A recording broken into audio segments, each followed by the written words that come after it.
Who was there to use public funds for COVID, and who are those who pocketed COVID funds? So, I feel like I'm preaching to the choir though. I mean, we're here carrying the flag, it's making me anxious. Okay, I hope that we're here because we know what we're fighting for, okay? The last aspect or principle of good governance is pretty complicated.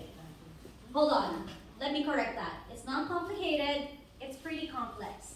Complicated are sets of systems that involve people. It's a machine, it's how a car runs, it's complicated. Complex is when it involves humans, human connections, okay? And when we talk about intergenerational equity, we're talking about what our parents did to survive in the war. I'll give you a classic example of my interpretation of what this is. What people needed to do to survive the Marcos era, however they affiliated or voted, to have Marcos stay in power, is not what we need now to thrive.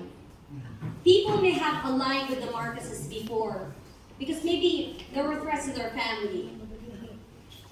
But you know what? What they needed to survive is not what they need to thrive now. Okay? So good governance now is about how do we correct the intergenerational inequities that happen? Because we need to move forward together. So those are the principles of good governance that I hope we'll keep reflecting on beyond this event.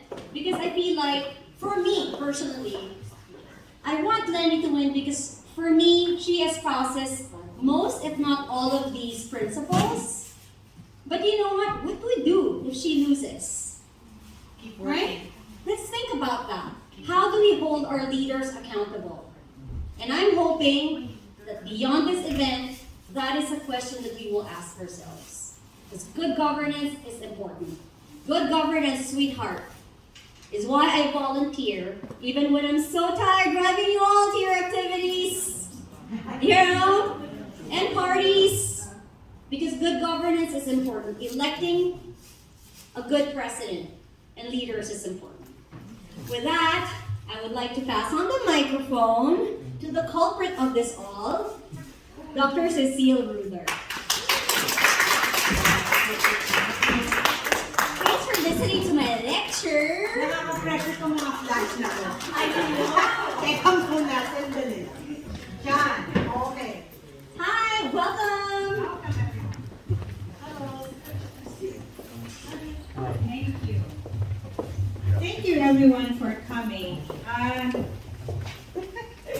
How do I do this? So last night we had our final run through of how to go over this.